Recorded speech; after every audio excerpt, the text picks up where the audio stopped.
پیارے دوستو، اللہ پاک کی کروڑ تحمید اور محبوب مصطفیٰ صلی اللہ علیہ وسلم پر درود و سلام سے ابتدا کرتے ہیں۔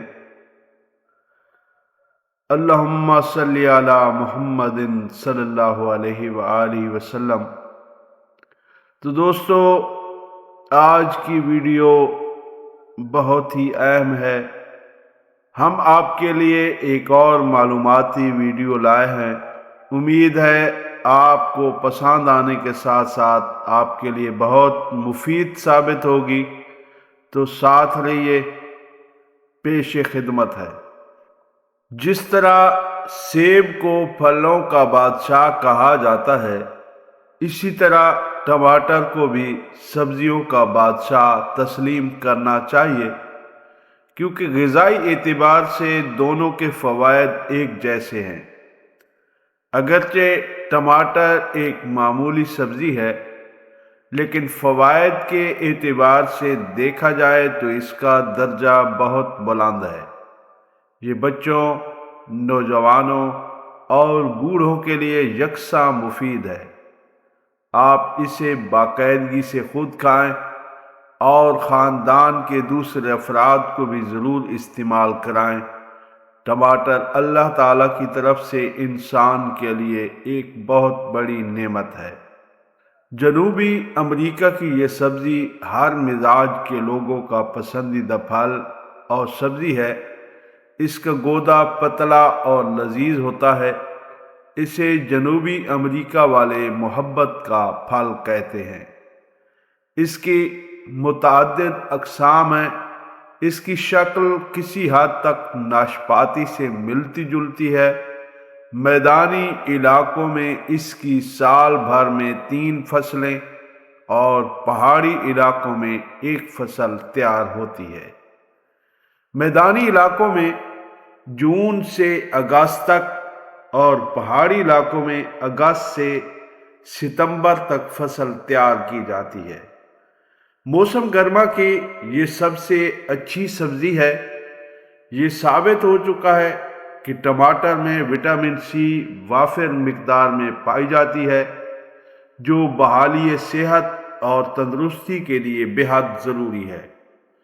لاغر اور نہی مریضوں کے لیے اس کا استعمال بے حد مفید ہے۔ ٹماٹر میں ایسی تیزابی خاصیت پائی جاتی ہے جو خون کو صاف کرتی ہے۔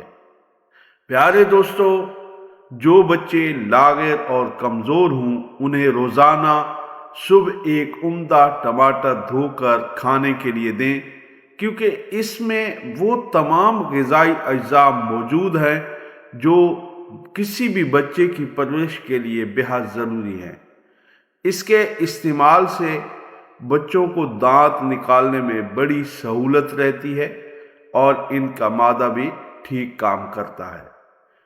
دوستو، جسم کے اعصابی نظام کو درست رکھنے اور تقویت دینے میں اس سے بہتر سبزی اور کوئی نہیں۔ جسم کو صحت مند اور مضبوط بناتا ہے، رگوں اور پٹھوں کو طاقت دیتا ہے، خون پیدا کرتا ہے اور قبض کشا ہے۔ اس میں فاسفورس، کیلشیم، لوہا اور حیاتین کی وافر مقدار پائی جاتی ہے۔ اس لیے یہ غذائی اعتبار سے بھی بے حد مفید ہے۔ بچوں کی نشو و نما اور پرورش میں اہم کردار ادا کرتا ہے۔ دوستو، حیاتین کی کمی کو دور کرنے کے لیے مہنگے پھل خریدنے سے بہتر ہے کہ یہ سبزی استعمال کی جائے۔ اس سے دوسرے پھلوں کی نسبت زیادہ فوائد حاصل ہوتے ہیں۔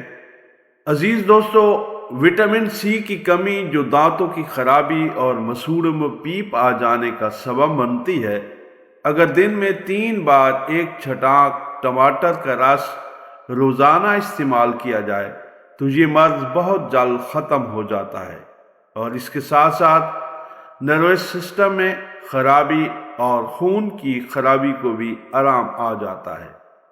حاملہ خواتین کو صبح اٹھ کر ایک عمدہ ٹماٹر کھا لینا چاہیے یا ٹماٹر کا رس پی لینا چاہیے۔